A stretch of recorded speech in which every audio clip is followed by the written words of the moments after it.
Ladies and gentlemen, Sidestrafe back with another look at World of Tanks. Of course, as most of you are aware, version 9.0 has released, and with it comes a few new high poly count tank models, which Wargaming are calling HD.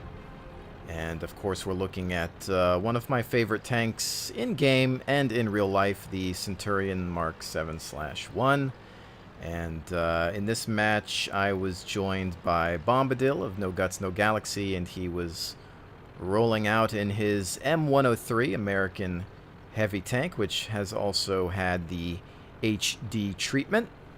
Now, this first replay was, of course, just our way of showcasing some of the new HD tanks. And after this, we'll take a look at some historical matchups.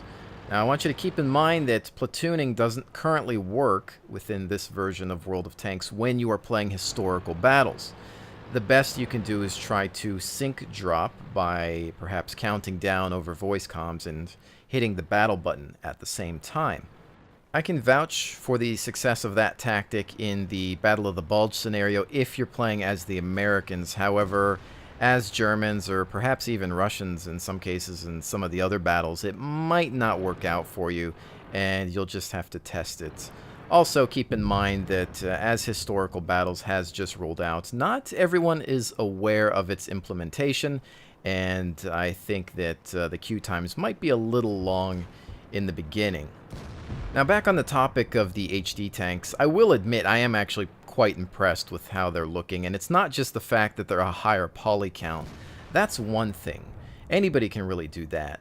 But it's the shader system that they're using that really truly impresses me. If you take a look at one of their behind-the-scenes videos, you can see that they're using a piece of equipment on actual tanks. They're going into these tank museums and they're scanning the metal or the surfaces of these tanks to get the texture or the feel of the metal, the casting or the welding of these tanks, and then apply that in-game on their models, and it looks absolutely fantastic. I can't see any other games using this type of technique, at least not yet, and I'm sure that more will follow over time. Now, perhaps somebody else has done something similar to this, but I don't think I've ever seen it applied as well. And when you really rotate your camera in your garage around some of these vehicles, you can just see all the little imperfections of the metal and how the casting works and everything, and it's just fantastic to see it. And I'm just absolutely impressed, because I didn't think that this game was capable of looking any better, to be honest.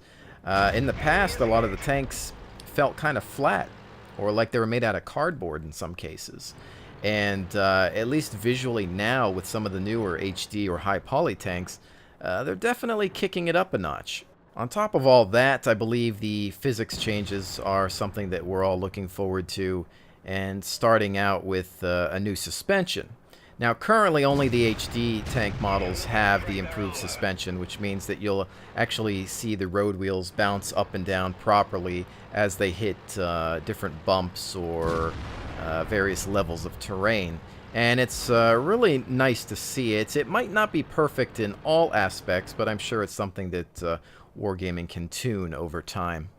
Maps are also under continued renovation, whether it's new lighting and shader techniques to completely rework the levels in regards to balance, as well as alternate maps, perhaps featuring different times of day or weather effects. Perhaps you're going from summer to winter in some cases.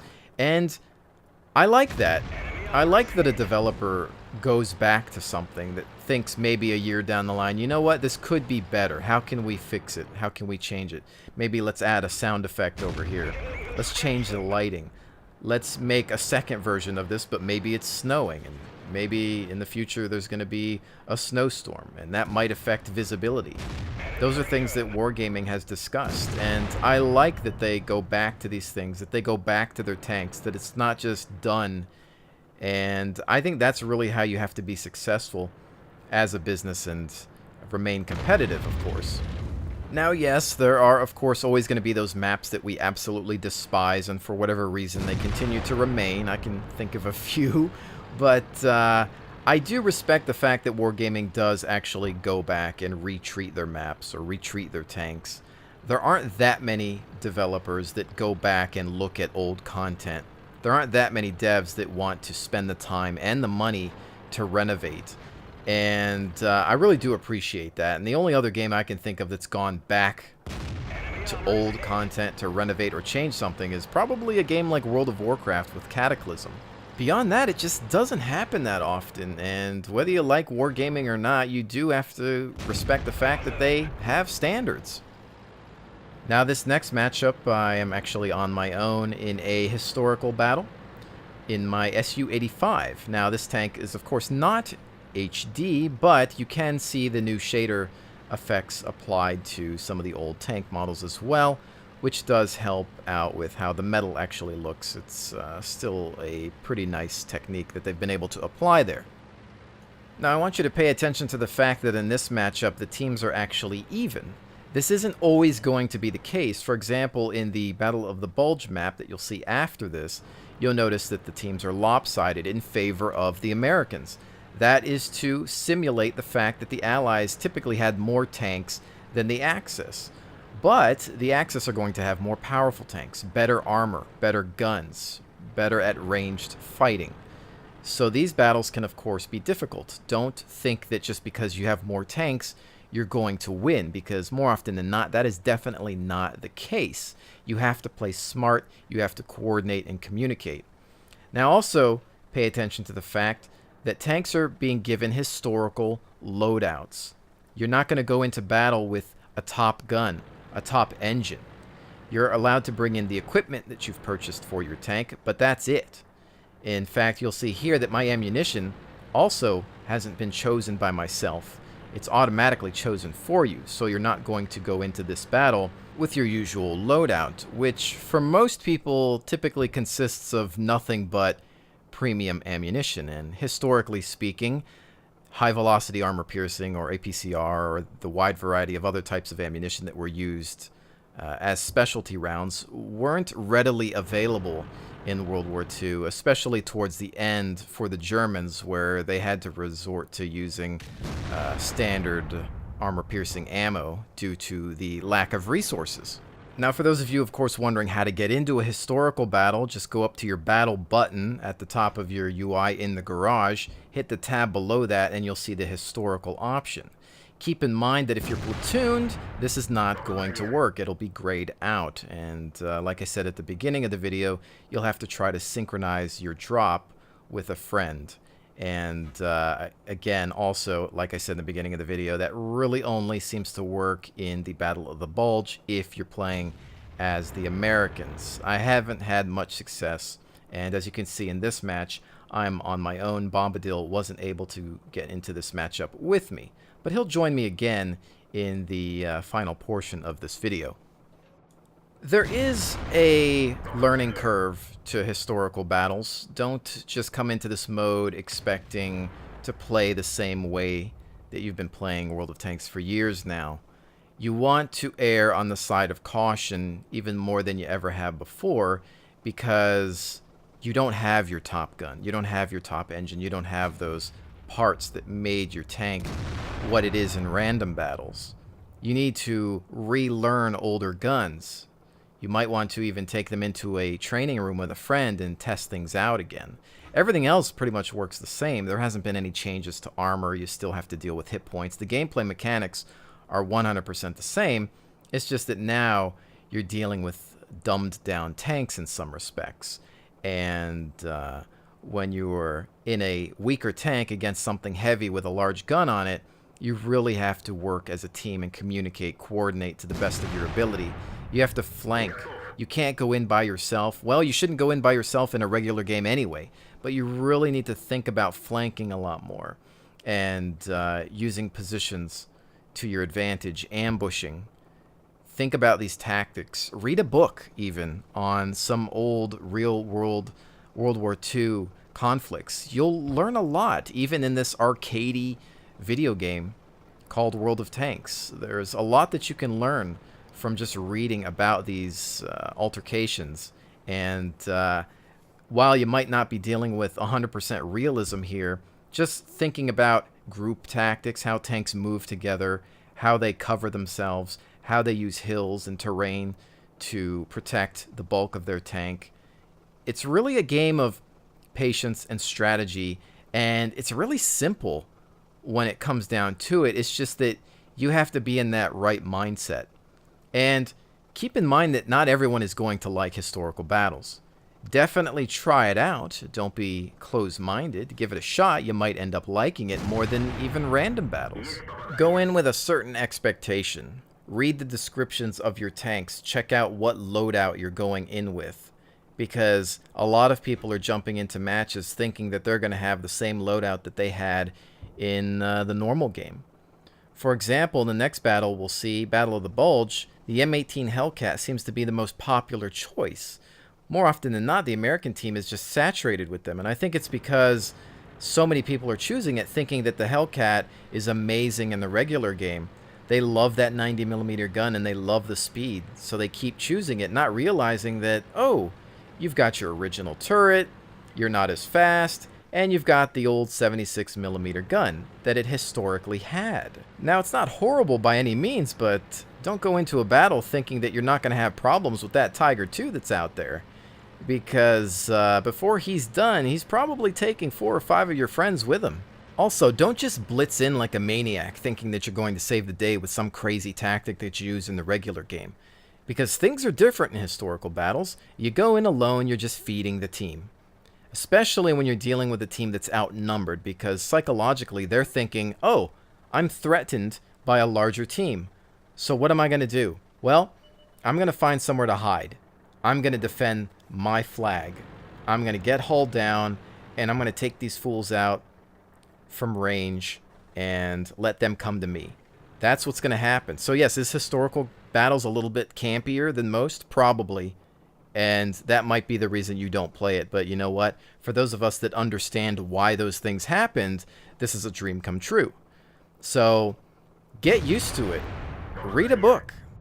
Because I'll tell you what, when the planets somehow align and you have that great team on your side, this is a really fun game mode. And especially if the other team is somewhat competent as well, you end up having that feeling of fear at times that you don't get in games these days. You almost get a little nervous and think, oh snap, things are different. I can't just pen this guy at his usual weak spot. I got to get around him. I got to flank him. How do we do this? In fact, playing as some of the weaker allied tanks in the game is a lot more challenging than choosing some of the Axis armor. A Tiger tank in this game is now a Tiger tank. They actually do pose some sort of threat to you because of that armor and that gun. And so I like that. To me, that's cool. And as you can see, this battle wasn't necessarily going my way, but I still had a lot of fun.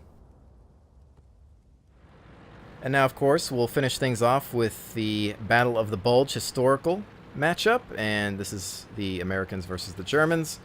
And just pay attention to the fact that I'm in an Easy 8 with its historical 76mm. You can see some Hellcats in the distance as well, with their original turret and gun.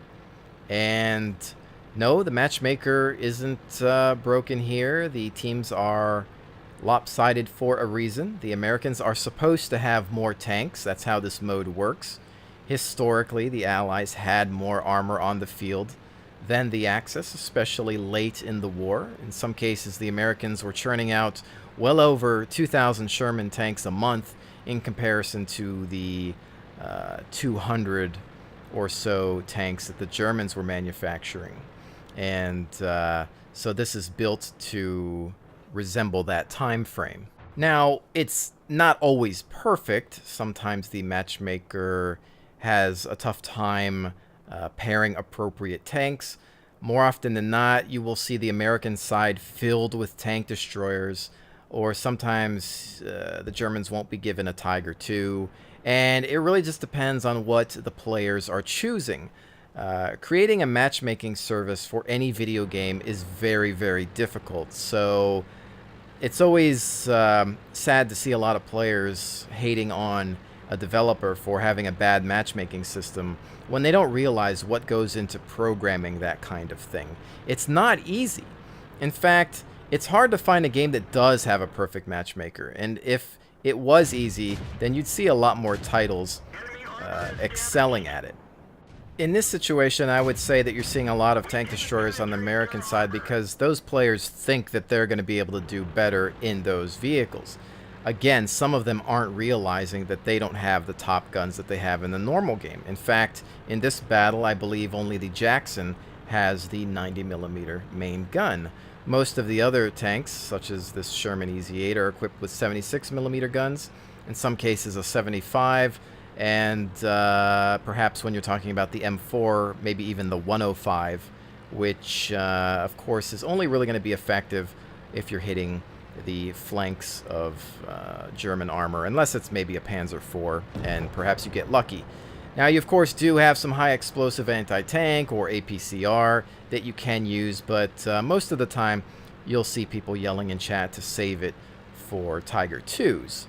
I would like to mention that the Germans currently seem to be winning about 90% of these battles, mostly because the American team will see that they have a numbers advantage and get extremely cocky.